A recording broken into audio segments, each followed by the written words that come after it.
Good morning, dear student. So today we are going to start our social and political life. Social science का अब हम civics जो part है वो आज हम स्टार्ट करेंगे। ओके, क्वेश्चन आंसर्स आपको साथ में ही मिलते जाएंगे, तो आप लोग उसको अपनी नोटबुक में कंप्लीट करते जाइएगा। ओके, तो ये लेसन नंबर फर्स्ट है हमारा सिविक्स का, ऑन इक्वालिटी। तो आज हम इक्वालिटी के बारे में पढ़ेंगे कि जो हमारी जो कंट्री है इंडिया, तो यहाँ पे किस टाइप की इक्वालिटीज़ हैं और किस टाइप की इक्वालिटीज़ नहीं है। मतलब कहाँ किन किन जगहों पे इनइक्वालिटी लोगों को देखने को मिलती है और किन जगहों पे इक्वालिटी सबके लिए एक जैसी है, चाहे वो किसी भी कास्ट के हों या किसी भी उम्र के हों, या वो रिच हों या पुअर हों, किसी भी वैल्यू से वो बिलोंग कर रहे हैं, तो उनके लिए इक्वालिटी सेम है या नहीं है। ओके, तो जैसा कि देखिए आप, ये यहाँ पे एक स्टोरी के थ्रू हम पढ़ेंगे कि इक्वालिटी है क्या। तो ये एक देखिए, एक फर्स्ट नंबर पे एक वुमेन खड़ी है, वो कौन है? मंजीत कौर है, जो कि टीचर है। तेजा सिंह जो कि एक ट्रेडर है, ट्रेडर मीन्स होता है व्यापारी। गिरीश राव जो कि एक स्टूडेंट है।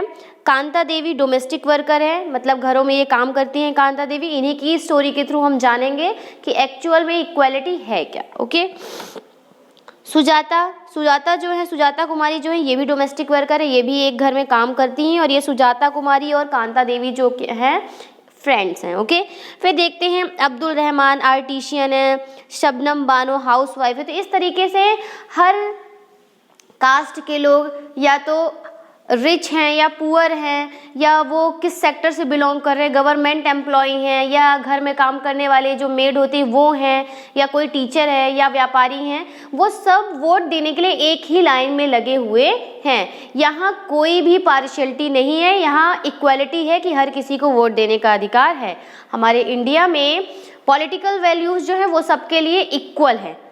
और क्या अभी हम आगे इसमें ये पढ़ेंगे, क्या सोशल वैल्यूज़ क्या वो भी सारे व्यक्तियों के लिए इक्वल है या नहीं। क्योंकि अभी यहाँ पे हम पॉलिटिकल वैल्यूज़ पढ़ रहे हैं, तो यहाँ तो पॉलिटिकल वैल्यू मतलब वोट देने का अधिकार, हमारे डेमोक्रेटिक इंडिया में वोट देने का अधिकार सबको पूरी तरह इक्वल है ना। ये कि एडल्ट होना चाहिए, बच्चा जो है वो एडल्ट होना चाहिए, अबव 18 ईयर्स होना चाहिए, उसके अकॉर्डिंग ही वोट देने का अधिकार है। ठीक है, तो यहाँ हम देखते हैं on equality. India is a democracy in the class 6th book. India एक डेमोक्रेसी मतलब भारत जो है लोकतंत्र है, तो क्लास 6 की बुक में हमने पढ़ा था। तो ये 6 से रिलेटेड कुछ चीज़ें पढ़ेंगे। और यहाँ पे देखिए सुजाता और ये जो कांता बहन है कैसे बात कर रही हैं। ये कह रही हैं, on election day Kanta and her friend Sujata are waiting to cast their vote. Election का दिन है, उस दिन कांता बहन और सुजाता दोनों फ्रेंड्स हैं जो कि वेट कर रही हैं वोट डालने के लिए। अब देखिए इनकी कन्वर्सेशन क्या हो रही है। Isn't it good Suja that we can all votes as equal citizens of our country. क्या ये अच्छा नहीं है कि हमारे देश के जितने भी नागरिक हैं या जितने भी लोग हैं, हम सब इकट्ठा, सोचो एक ही लाइन में लगे हुए, चाहे वो बड़े से बड़ा आदमी हो या गरीब से गरीब आदमी हो, या मेड हो या कोई टीचर हो, कोई व्यापारी, हम सब सोचो इतना, मतलब हम लोगों में कितना मतभेद है। हम बहुत गरीब है, वो हमसे कितने अमीर हैं। हमारे पास तो एक प्राइवेट नौकरी भी नहीं, उनके पास तो सरकारी नौकरी है, घर है, बंगला है, फिर भी वो हमारे साथ इस लाइन में लगे हुए। सोचो हमारा देश कितना अच्छा है कि यहाँ वोट देने का जो अधिकार है वो हर किसी को बराबर है। ऐसा नहीं कि वो अमीर है तो उनकी अलग लाइन, वो गरीब है तो उनकी अलग लाइन। वोट देने का अधिकार जो है वो सबके लिए एक जैसा है। तो इस बात को सोचकर जो है कांता बहुत खुश हो रही। कांता और सुजाता डिस्कस कर रही है।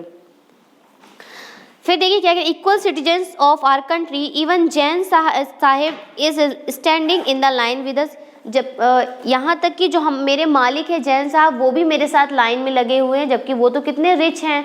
मैं उनके घर में काम करने वाली एक डोमेस्टिक वर्कर हूँ, फिर भी मैं उनके साथ उस लाइन में लगी हुई है जहाँ वो लगे हुए हैं। मतलब हमारे यहाँ पे जो पॉलिटिकल वैल्यूज़ में बिल्कुल भी इनइक्वालिटी नहीं देखी गई है, इक्वालिटीज़ हैं। ओके, तो ये क्या कह रही है सुजाता, क्या कह रही है? यस, हाँ आप बिल्कुल सही कह रही हैं।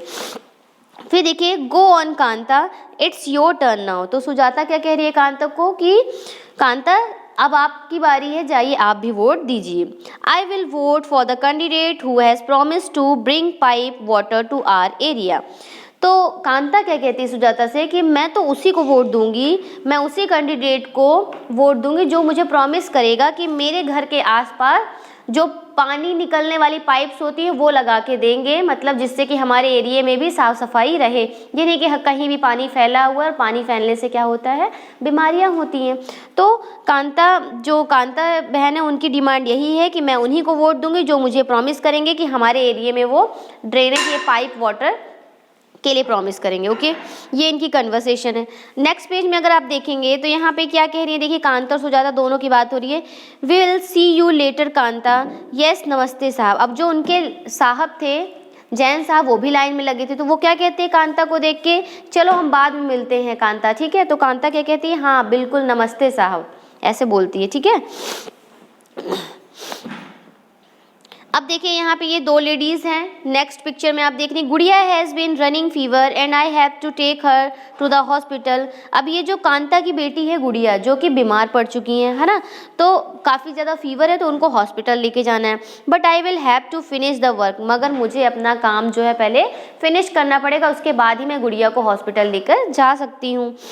एट साहिब हाउस, साहिब के घर जाकर मुझे पहले वहाँ का वर्क फिनिश करना होगा, उसके बाद ही शाम को मैं हॉस्पिटल जाऊंगी। First and ask for some advance, और मैं कुछ एडवांस के लिए भी वहाँ पूछूंगी कि अगर कुछ एडवांस मिल जाता तो मैं गुड़िया को हॉस्पिटल में दिखा देती। अब देखिए नीचे वाली पिक्चर में क्या दिख रहा है, here have some of this you will feel better. अब देखिए कांता जो है वो अपनी बेटी से कह रही है कि अब ये जो मैं तुम्हारे लिए गरम गरम पानी लाई हूँ या जो भी ये काढ़ा है ये पियो, तुम्हें थोड़ा कुछ बेटर फील होगा। I get back in the evening we will go to the hospital. Okay, मतलब मैं जल्दी से काम करके फिनिश करके आती हूँ वहाँ से जैन साहब के यहाँ से, उसके बाद हम लोग शाम को तुम्हें हॉस्पिटल लेकर चलेंगे। तभी वो घर से बाहर कांता बहन निकल के देखती है तो वो एकदम शॉक्ड हो जाती है। इट्स नो वंडर दैट गुड़िया फॉल इल ऑफन, मुझे इसमें कोई शौक नहीं लग रहा है या मैं कोई आश्चर्य नहीं हूँ कि गुड़िया बीमार पड़ गई। गुड़िया के बीमार होने का रीज़न ये है कि उनके वो एक स्लम में रहती है ना, चौल टाइप से एरिया में, तो वहाँ पे पूरे टाइम पानी जो है फैला रहता है, ड्रेनेज की समस्या। उन्होंने कहा भी था ना कि मैं उससे वोट दूंगी जो मेरे एरिया में वाटर पाइप लगवा के देंगे ना, तो वहाँ पानी ऐसे फैला होता है, कचरा फैला होता है, बच्चे खेल रहे हैं, तो जब कचरा होगा जहाँ पे बिल्कुल भी क्लीनलीनेस नहीं होगा तो वहाँ कचरा होगा, बहुत ज़्यादा पानी फैला होगा, यहाँ वहाँ चल नहीं पाएंगे लोग, तो वहाँ क्या होगा, वहाँ उनका रिजल्ट क्या होगा, बीमारियाँ होंगी। इसी वजह से गुड़िया बीमार है। तो देखिए अब ये हम ऑन इक्वालिटी पढ़ लेते हैं कि इंडिया एक लोकतंत्र है।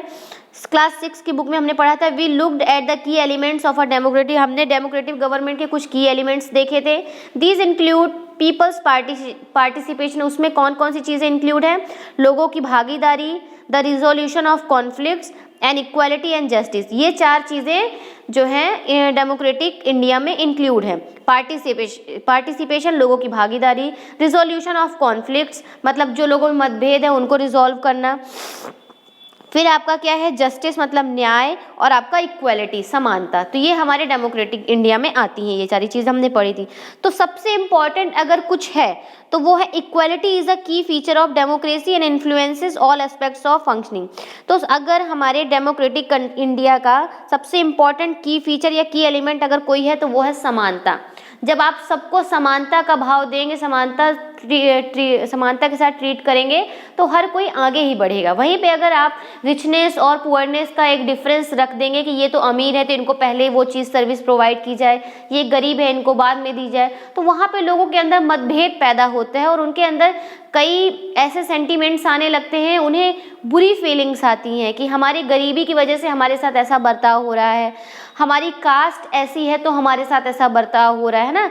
तो लोगों के मन में ये सारी चीज़ें आने लगती हैं अगर वहाँ पे इनइक्वालिटी देखने को मिलती है। तो सबसे इम्पॉर्टेंट की एलिमेंट्स हमारे डेमोक्रेटिक इंडिया का क्या है, इक्वालिटी जो कि होनी चाहिए। पॉलिटिकल वैल्यूज़ में तो देखी गई है, वोट देने का अधिकार सबको एक जैसा है, एक ही लाइन में लोग लग रहे हैं, उन्हें कोई अलग से इम्पोर्टेंस नहीं दी जा रही है कि ये अमीर है तो इनको अलग लाइन में लगाओ, है ना, इस टाइप से।